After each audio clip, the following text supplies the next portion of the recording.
নিরামিষের পটলের তরকারি এইভাবে করে দেখবেন, সবাই একদম চেটেপুটে খাবে। ভালো করে ধুয়ে নিয়ে খোসা ছাড়িয়ে পটলগুলোকে দুদিক থেকে এইভাবে কেটে নিয়েছি। এখানে আমি মোটামুটি 500 গ্রাম মতো পটল নিয়েছি।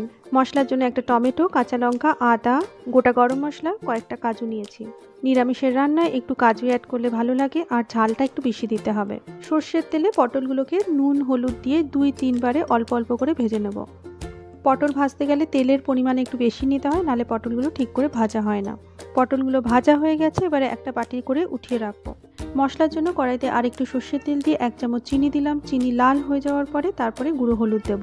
এইভাবে কালারটা খুব সুন্দর আসে, কিন্তু চিনি হলুদ কোনোটাই যেন পুড়ে না যায় সেদিকে খেয়াল রাখতে হবে। 2টো তেজপাতা, আদা টমেটোর পেস্ট, জিরে ধনে গুঁড়ো, শুকনো লঙ্কা গুঁড়ো দিয়ে মশলাটাকে খুব ভালো করে কষিয়ে নেব। 5 মিনিট ভালো করে কষিয়ে নেওয়ার পরে মশলা থেকে তেল বেরিয়ে এসেছে, এবারে দিয়ে দেবো ভেজে রাখা পটলগুলো। মশলা আর পটল ভালো করে একসাথে মিশিয়ে নিয়ে সামান্য জল দিয়ে চাপা দিয়ে দেবো সেদ্ধ হওয়ার জন্য। পটল ভাজার সময় অলরেডি অনেকটা সেদ্ধ হয়েছিল, তাই 5 থেকে 10 মিনিট রাখলেই পটল পুরোপুরিভাবে সেদ্ধ হয়ে যাবে।